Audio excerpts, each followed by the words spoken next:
শুনতে কি চাওয়ে তোমায় আবারও স্বাগত।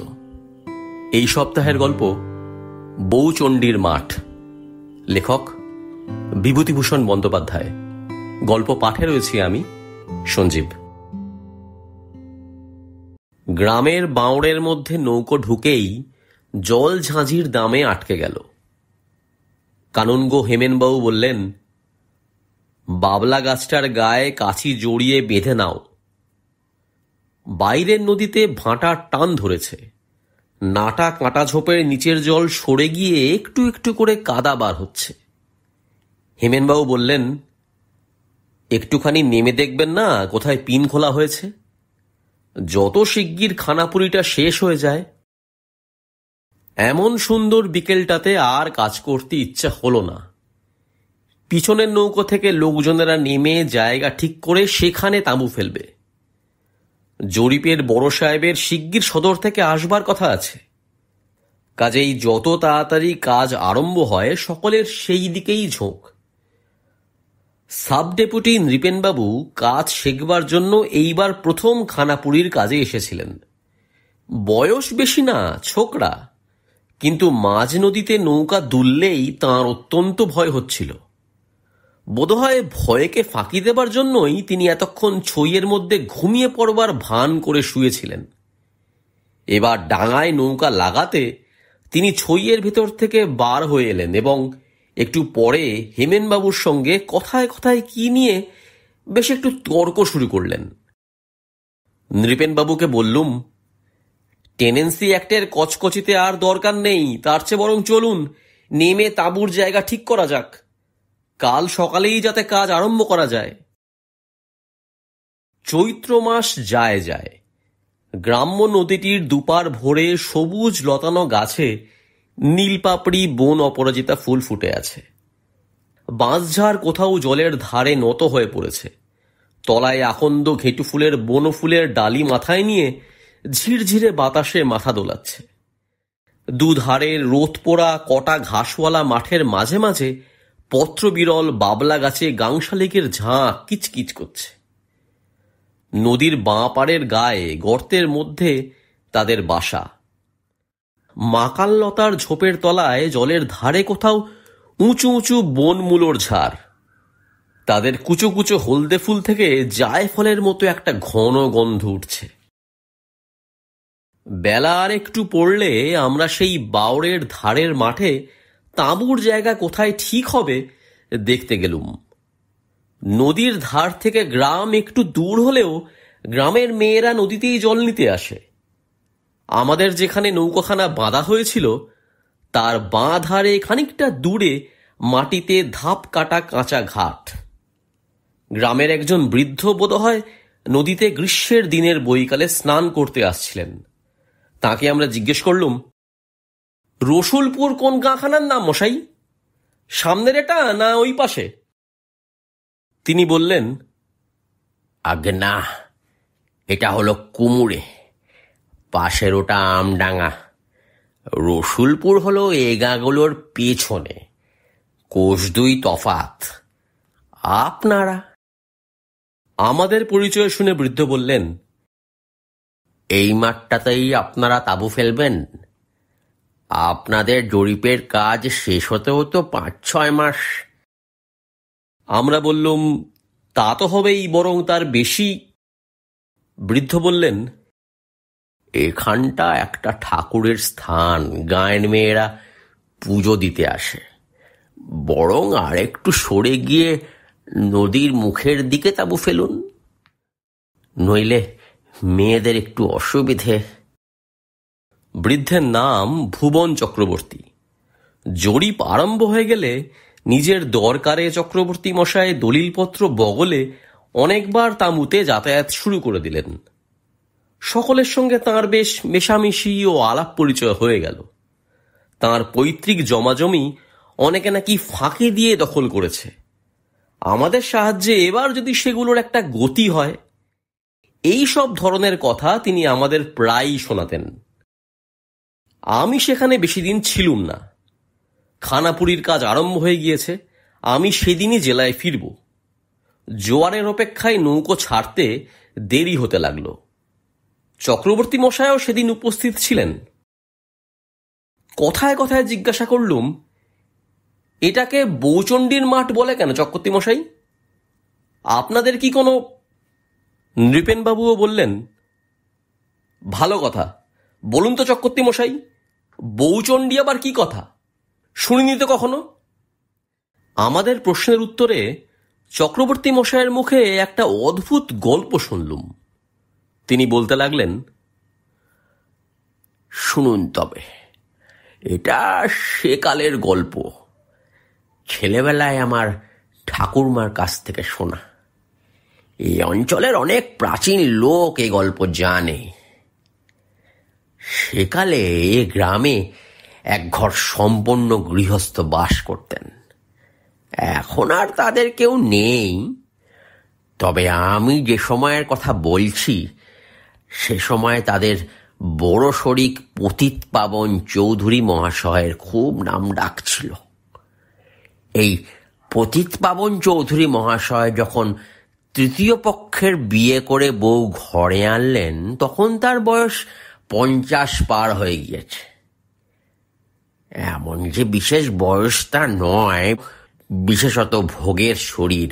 50 বছর বয়স হলেও চৌধুরী মহাশয়কে বয়সের তুলনায় অনেক ছোট দেখাত।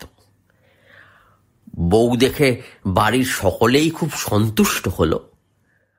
তৃতীয় পক্ষের বিয়ে বলে চৌধুরী মহাশয় একটু ডাগর মেয়ে দেখেই বিয়ে করেছিলেন। নতুন বউয়ের বয়স ছিল প্রায় 17-র কাছাকাছি। বউয়ের মুখের গড়নটি বড় সুন্দর, মুখের ছাঁচ যেন হরতনের টেক্কাটির মতো।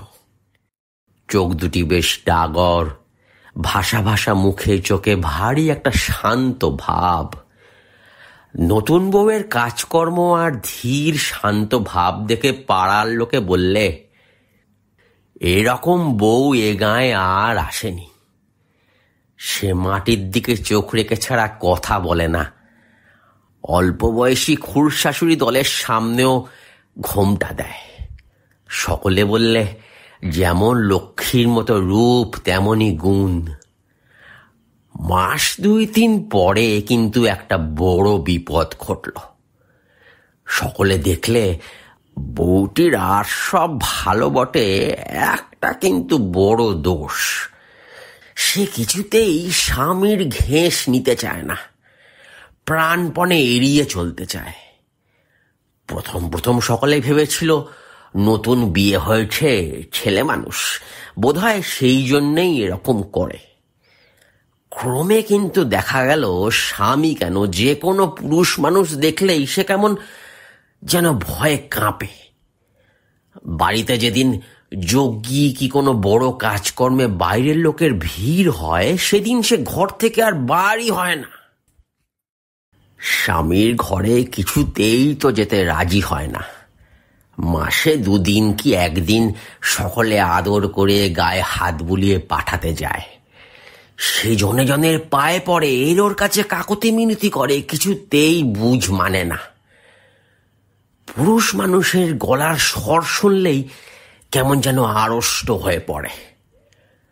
অনেক করে বুঝিয়ে সুজিয়ে সকলে তাকে একদিন স্বামীর ঘরে পাঠিয়ে দিয়ে দৌড়ে শিকল বন্ধ করে দিল। চৌধুরী মশাই অনেক রাত্রে ঘরে ঢুকে দেখেন তার তৃতীয় পক্ষের স্ত্রী ঘরের এক কোণে জড়সড় হয়ে দাঁড়িয়ে ভয়ে ঠকঠক করে কাঁপছে। এরপর আর কিছুতেই কোনো দিন সে স্বামীর ঘরে যেতে চাইত না। বাড়ি শুদ্ধ লোকের হাতে পায়ে পুড়ে বেড়াতে লাগলো। সকলকে বলে, আমার বড্ড ভয় করে, আমায় ওরকম করে আর পাঠিও না, তোমাদের পায়ে পড়ি। বোঝাতে বোঝাতে বাড়ির লোকে হয়রান হয়ে গেল। দিন কত গেল। একদিন তাকে সকলে মিলে জোর করে স্বামীর ঘরে ঢুকিয়ে দিয়ে বার থেকে দৌড় বন্ধ করে দিলে। তারা ঠিক করলে এই রকম দিতে দিতে ক্রমে লজ্জা ভাঙবে, নইলে কতদিন আর এ ন্যাকামি ভালো লাগে। ভোরে উঠে সকলে দেখলে ঘরের মধ্যে বউ নেই। বাড়ির কোথাও নেই। নিকটেই বাপের বাড়ির গাঁ, সেখানে পালিয়ে গিয়েছে ভেবে লোক পাঠানো গেল। লোক ফিরে এলো, সে সেখানে যায়নি। তখন সকলে বললে পুকুরে ডুবে মরেছে।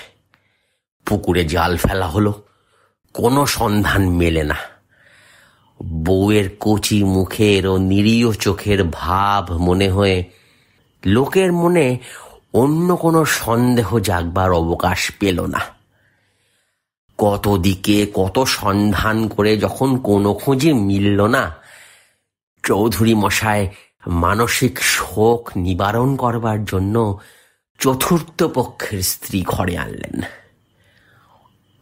পাড়াগা, নতুন কিছু একটা বড় ঘটে না। অনেক দিন এটা নিয়ে নাড়াচাড়া চলল, তারপর ক্রমে সেটা কেটে গিয়ে গ্রাম ঠান্ডা হলো। এই মাঠের পূব ধারে গ্রামের মধ্যেই চৌধুরীদের বাড়ি ছিল। তখন এইখান দিয়েই নদীর স্রোত বইত। মোজে বাঁড় হয়ে গিয়েছে তো সেদিন আমরা ছেলেবেলাতেও ধান বোঝাই নৌকা চলাচল হতে দেখেছি। ক্রমে চৌধুরীদের সব মোড়ে হেজে গেল। শেষ পর্যন্ত বংশে একজনকে ছিল, উঠে গিয়ে অন্য কোথাও বাস করলে। এসব অনেক বছর আগেকার কথা, 70-80 বছর খুব হবে। সেই থেকে কিন্তু আজ পর্যন্ত এইসব মাঠে বড় এক অদ্ভুত ব্যাপার ঘটে শোনা যায়। এই ফাল্গুন চৈত্র মাসে যখন খুব গরম পড়ে, তখন রাখালরা গরু চড়াতে এসে দূর থেকে কতদিন দেখেছে মাঠের ধারে বনের মধ্যে নিভৃত দুপুরে বাঁশ বনের ছায়ায় কে যেন শুয়ে আছে। কাছে গেলে কেউ কখনো দেখতে পায়নি। কতদিন সন্ধ্যার সময় তারা গরুর দল নিয়ে গ্রামের মধ্যে যেতে যেতে শুনেছে অন্ধকার ঝোপের মধ্যে যেন একটা চাপা কান্নার রব উঠছে। সমুখ জ্যোৎস্না রাত্রে অনেকে নদীর ঘাট থেকে ফেরবার পথে ছাতিম গাছের নিচু ডালের তলা দিয়ে যেতে যেতে দেখেছে দূর মাঠে সন্ধ্যার আবছায়া জ্যোৎস্নার মধ্য দিয়ে সাদা কাপড় পরে কে যেন ক্রমেই দূরে চলে যাচ্ছে। তার সমস্ত গায়ের সাদা কাপড়ে জ্যোৎস্না পড়ে চিকচিক করতে থাকে। মাঠে যখন সন্ধ্যা ঘনিয়ে আসে, তখন ফুলে ভরা নাগকেশর গাছের তলায় দাঁড়িয়ে ভালো করে দেখলে মনে হয় কে খানিকটা আগে এইখানে দাঁড়িয়ে ডাল নিচু করে ফুল পেরে নিয়ে গিয়েছে। তার ছোট ছোট পায়ের দাগ, ঝোপ যেখানে বড় ঘন, সেদিকেই চলে গিয়েছে। মাঠের ধারে এই ছাতিম গাছের তলায় উলোচণ্ডীতলা। চৈত্র সংক্রান্তিতে গ্রাম বধূরা পিঠে, কাঁচা দুধ আর নতুন আখের গুড় নিয়ে বউচণ্ডীর পুজো দিতে আসে। বউচণ্ডী সকলের মঙ্গল করে, নসুক হলে সারিয়ে দেন। নতুন প্রসূতির স্তনে দুধ শুকিয়ে গেলে ওর কাছে পুজো দিলে আবার দুধ হয়। কচি ছেলের সর্দি সারে। ছেলে বিদেশে থাকবার সময় চিঠি আসতে দেরি হলে পুজো মানত করবার পরই শিগগির সুসংবাদ আসে। মেয়েদের বিপদে আপদে তিনিই সকলকে বিপদ আপদ থেকে উদ্ধার করে থাকেন। চক্রবর্তী মহাশয়ের গল্প শেষ হলো। তারপর আরো নানা কথাবার্তার পর তিনি ও আর সকলে উঠে চলে গেলেন। বেলা বেশ পড়ে এসেছে। সন্ধ্যার বাতাসে ছাতিম বনে সুরসুর শব্দ হচ্ছে। গ্রামের মাঠটা অনেক দূর পর্যন্ত উঁচু নিচু ঢিবি আর ঘেঁটু ফুলের বনে একেবারে ভরা। বাঁদিকে দূরে একটা পুরনো ইটের পাঁজার খানিকটা ঘন জিউলি গাছের সারির মধ্য দিয়ে চোখে পড়ে। নৌকোর গলুইয়ে বসে আসন্ন সন্ধ্যায় 80 বছর আগেকার পলাতকা গ্রাম্যবধূর ইতিহাসটা ভাবতে লাগলুম। মাঠের মাঝে উঁচু ঢিবির উপরকার ঘেঁটু ফুলের ঘন বনের দিকে চেয়ে মনে হলো যে সারা দিনমান সে হয়তো ওর মধ্যে লুকিয়ে বসে থাকে, কেবল গভীর রাত্রে লুকোনো জায়গা থেকে বেরিয়ে আসে। মাঠের মধ্যের বটগাছের তলায় চুপ করে বসে আকাশের তারার দিকে চায়। পাশের ঝোপের ফুটন্ত বন অপরাজিতা ফুলের রঙের সঙ্গে রং মিলিয়ে নদী বয়ে যায়। ছাতিম বনের পাখিরা ঘুমের ঘোরে গান গেয়ে ওঠে। ওপার থেকে হু হু করে হাওয়া বয়। সে ভয় ভয়ে মাঝে মাঝে পূব দিকে চেয়ে দেখে ভোরের আলো ফুটবার দেরি কত। সন্ধ্যা হয়ে গেল। বনের ওপর নবমীর চাঁদ উঠল। একটু পরেই জোয়ার পেয়ে আমাদের নৌকা ছাড়া হলো। জলের ধারের আধার ভরা নিভৃত ঝোপের মধ্য থেকে সত্যিই যেন একটা চাপা কান্নার রব পাওয়া যাচ্ছিল। সেটা হয়তো কোনো রাত জাগা বনের পাখির কি কোনো পতঙ্গের ডাক। বাওড়ের মুখ পার হয়ে যখন আমরা বাইরের নদীতে এসে পড়েছি, তখন পিছন ফিরে চেয়ে দেখি নির্জন গ্রামের মাঠে সাদা কুয়াশায় ঘোমটা দেওয়া ঝাপসা জ্যোৎস্না রাত্রি অল্পে অল্পে লুকিয়ে চোরের মতো আত্মপ্রকাশ করছে।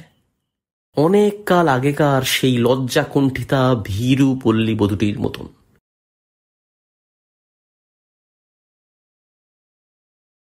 গল্প কেমন লাগলো জানাতে ভুলো না।